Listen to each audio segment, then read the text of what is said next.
Name your top 5 Marvel villains. Go ahead.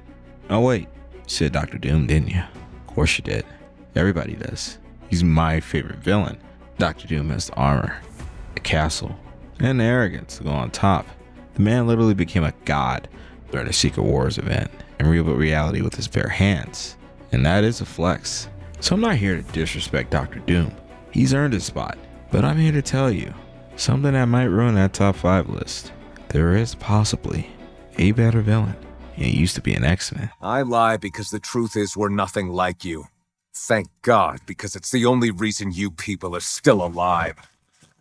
Yeah, that guy, Scott Summers. Professor X's yes man. We're gonna debate the possibility that even though Dr. Doom is the better known villain, could Cyclops possibly be the better villain?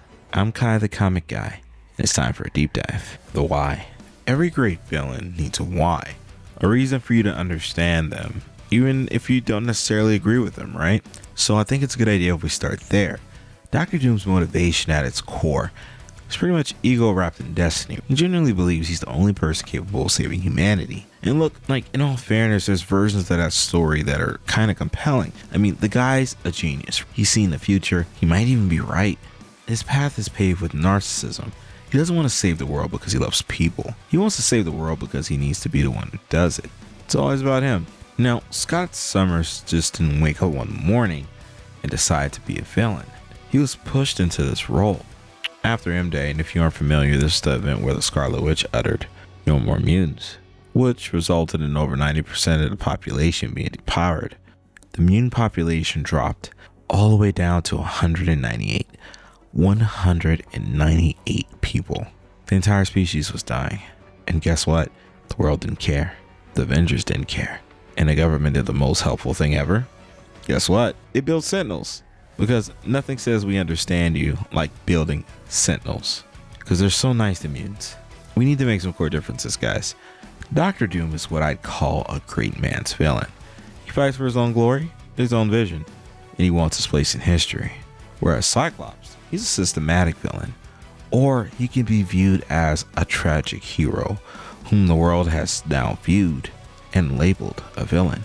Cyclops fights because the system has failed him along with his people, and he's already exhausted every peaceful option.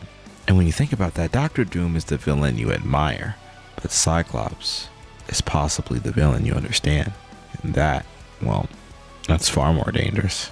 Now that we've talked about motivations, let's move on to relationships. And I know, guys, yeah, trust me, hang in there. It'll be really important as I explain why Dr. Doom is an external threat. He's the guy in the castle on the hill when the Fantastic Four gear up. They're ready to fight him, and they're just doing their job, right? Reed Richards isn't heartbroken about it, and Sue Storm, I doubt she's really crying herself to sleep and wondering where it all went wrong. Dr. Doom is the enemy. He's always been an enemy. We expect Doom to be Doom. Cyclops is the betrayer from within. This is the guy who was Professor X's golden boy among the first X-Men, the leader.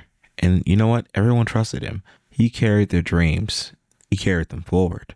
And then he killed Professor X. We have to throw an asterisk there, though. He was under the influence of the Phoenix. But we'll get to that. When Cyclops went dark, he didn't just create a villain. He created grief. Wolverine, a guy who spent decades butting heads with Scott, was devastated. Not angry, devastated. Logan cared for Scott, even when they fought each other, even when there were moments where they hated each other.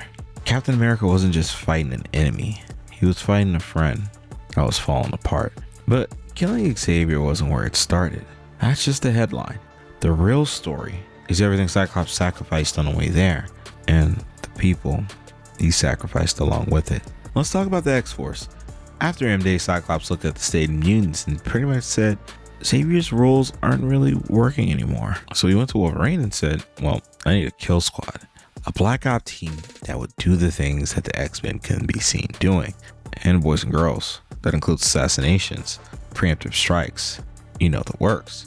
And he keeps that secret from everyone, including Emma Frost, even from his own team. Cyclops even goes so far as to build a psychic black box in his mind so Emma couldn't find out. And things just didn't end there. During one of the X-Force missions, the team was tracking the Leper Queen, a mutant extremist who had kidnapped 3 young mutants, Helion, Surge, and Boom Boom. X-Force were only a couple minutes away from saving them. Domino was close enough to take the shot until a call came through, and it was Cable. He needed backup for the future, so Cyclops had to make a call. And he activated a time machine to yank the entire team out mid-mission, regardless of how Domino, Beast, or everyone in that room felt. He said no. The Leopard Queen wound up shooting Boom Boom in the head. Helion and Surge were injected with a weaponized virus, and they were sent to United Nations as living bombs. Now, Boom Boom survived, not because of anything Cyclops did necessarily, but because X-23 managed to get back through the time stream at the last second and save her. And that was a miracle. That was luck. That was not part of Scott's calculation. As far as Cyclops was concerned, when he hit that button, he was leaving a teenage girl to die.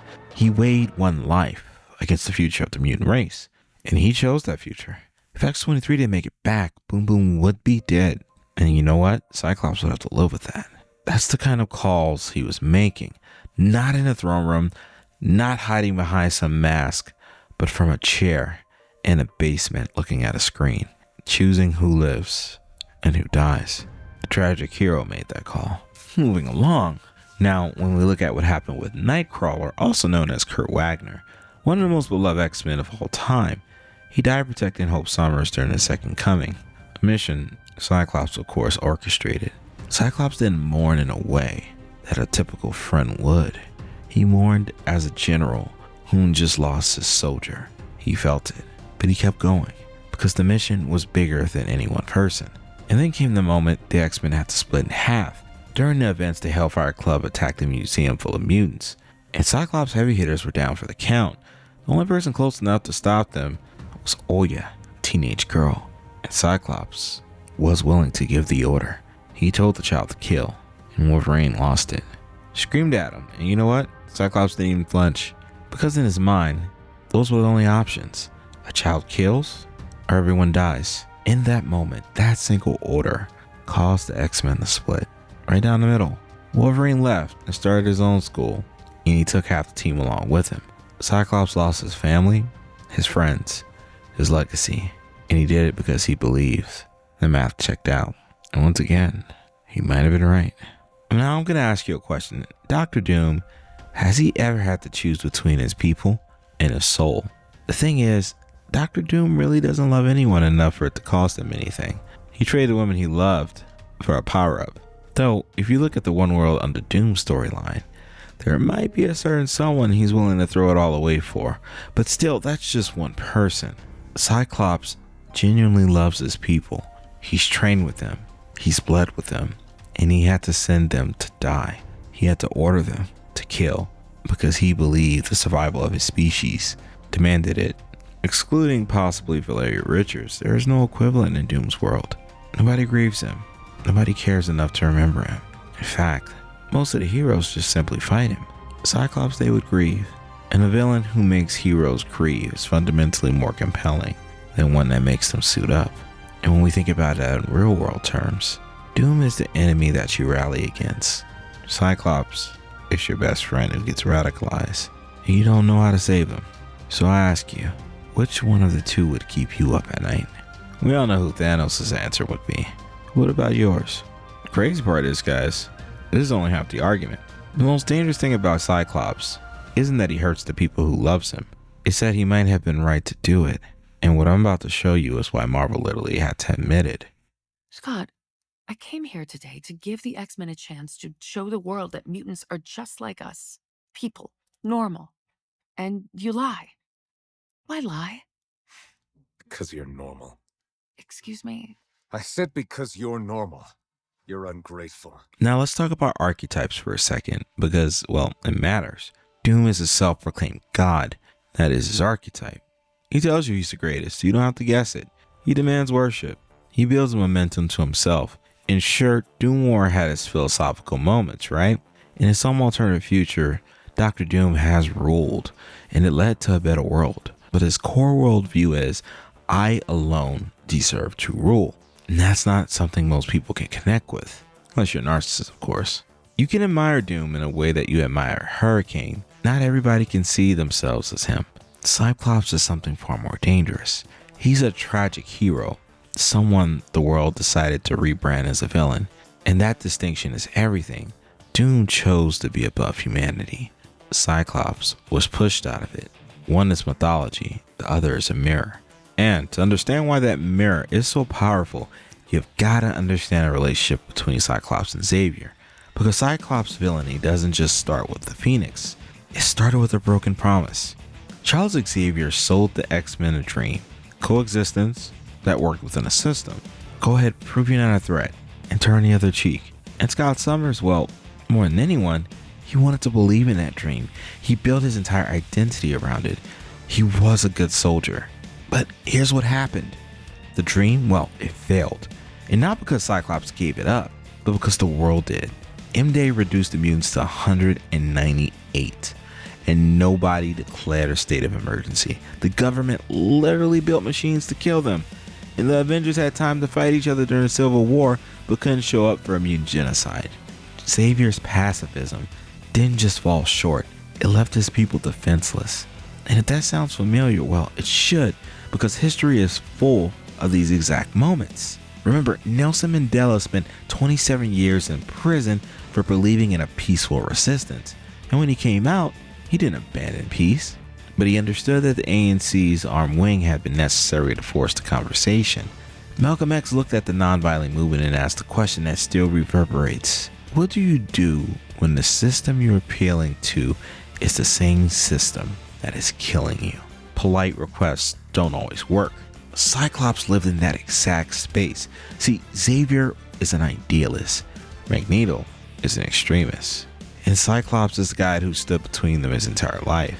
And he arrived at a terrifying middle ground. The dream was right, but the dream wasn't enough. And this isn't the typical origin of a supervillain. It's someone who became a radical because of the environment around him. And this kind of makes people feel uncomfortable because you can't just dismiss that. We can't always have peace. And that's the part that seals it. Cyclops Was Right isn't just a meme. It became canon. Marvel validated it after everything he did. The Phoenix, killing Xavier, the Mutant Revolution. The Marvel Universe looked back and said, yeah, he had a point. The mutant survived because of what he did. And not because of Xavier's dream, but because Scott had to go to war. And when you're a villain that makes an audience argue about whether they're even an actual villain or simply a patriot to their own people, congratulations, you've written the best kind of antagonist. Now, let's not belittle Dr. Doom, because during the One World Under Doom arc, he did in fact make a better world, though it came at such a significant cost. But people can understand that as well. Dr. Doom is a god who fell from his own ego. Cyclops was a hero who fell due to the world's failures. And I ask you, which archetype is more tragic? Which one do you actually feel? Dictatorship versus revolutionary. Last point, I think, and it's important that we tie it all together. Let's talk about how Dr. Doom and Scott lead. Dr. Doom rules through fear and technology. Latveria is a cult of personality. You follow Doom because if you don't, you pretty much get turned to a Doombot or worse, thrown in prison and never seen again. His people don't follow him out of belief, they follow him out of survival. Kind of like a dictatorship. Cyclops rules through conviction and loyalty. Even when he was labeled a terrorist, even when the Avengers were hunting him down, his people followed him. Not because they were afraid, but because they believed in his cause. And here's the thing that seals it for me. When Cyclops was in prison, mutants were spray painting his X on the walls all over the world. You don't get that kind of grassroots loyalty from fear. You only get it from a cause people believe in. And that's why Cyclops is scarier. Because you can overthrow a dictator. You can't kill an idea. But what about Doom? And alright guys, I know it's coming. I can already see it load in the comments. So I'm just going to go ahead and beat you to it. Doom has way more history as a villain. You're absolutely right. He's got decades on Cyclops. And I'm not arguing quantity, I'm just arguing quality. One perfectly placed knife in the back cuts deeper than 100 punches to the face. God Emperor Doom from the Secret Wars is the peak villain moment. Nothing tops it. I'll give you this. Dr. Doom becoming a god is a spectacle, it's epic, it's cinematic, but here's my question. Did it make you feel anything? What about One World Under Doom? And I'm not gonna lie to you, this is Dr. Doom's best case. So let me give respect where it deserves before I tear it apart. In the recent One World Under Doom event, Dr. Doom became Sorcerer Supreme. He seized control of every broadcast on the planet. He even declared himself an emperor of the world, united Latveria on a global scale. And here's the part that makes Dr. Doom fans lose their minds. The world leaders actually went along with it, willingly. No mind control, no Doom bots pulling strings. And believe me, Scarlet Witch can fact check this. They all went inside their heads, just to be sure. And these leaders chose Doom. He opened the borders. He started solving global problems overnight. He even did the one thing Reed Richards struggled with. He cured Ben Grimm. He turned the thing back into a human. And you know what? Civilians were in the streets cheering for him. And that's impressive. That's undeniable. And if you stop the story right there, Doom would win this debate and I would delete this video. You can't just stop the story there, because Valeria Richards, the one person Dr. Doom genuinely loves, went to him and asked one simple question. Uncle Doom, what do you get out of this? And Doom's answer? Glory. Not peace, not safety, not my people won't go extinct. Glory. He said the word out loud, and to face that person he's loved the most in the world, he couldn't even pretend. And when the heroes finally rallied, every Avenger, every X-Men, every hero on Earth, what did Dr. Doom do? Did he step down and say the world is better now? No. He used magic to lock his victory into a fixed point in time. He literally rewrote the rules of reality so he can never lose. Not because the world needed this rule to continue, because Dr. Doom cannot and will not tolerate defeat. Because remember, Dr. Doom does not lose. He simply delays victory. Now, keep that thought in your mind and put it next to Cyclops. Scott Summers never declared himself an emperor or ruler of anything. He never asked for a throne or a title or status. You know what he asked for? 198 people not to be erased from existence. That's it. That was the whole mission. Doom takes over the world, and when you ask him why, he says glory. Cyclops killed his own father figure. If you were to ask him why, he'd say survival. Doom's endgame is a mirror. Cyclops' endgame is a lifeline. One World Under Doom is the most compelling Dr. Doom has ever been. Even there, even at the absolute peak of his power, his motivation is still look at me. Even on Cyclops' worst day, his darkest moments, he still wants to save them. And that's the difference. That's the whole argument. So look guys, I'm not here to disrespect Dr. Doom. Again, he is my favorite villain. The man is an icon. He's earned his place in the Villain Hall of Fame. But when you stack them up, you consider their motivations, their emotional stakes, and their moral complexity and leadership. Cyclops isn't just a great villain. He might be possibly the greatest villain that Marvel has ever accidentally created, because they didn't set out to make him this.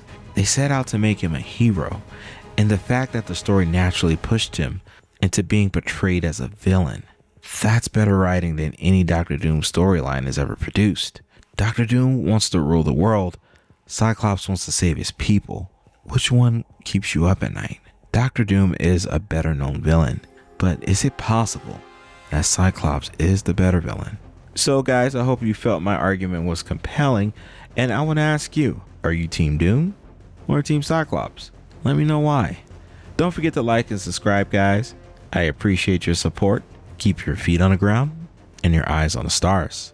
Excelsior, my fellow nerds. Kai out.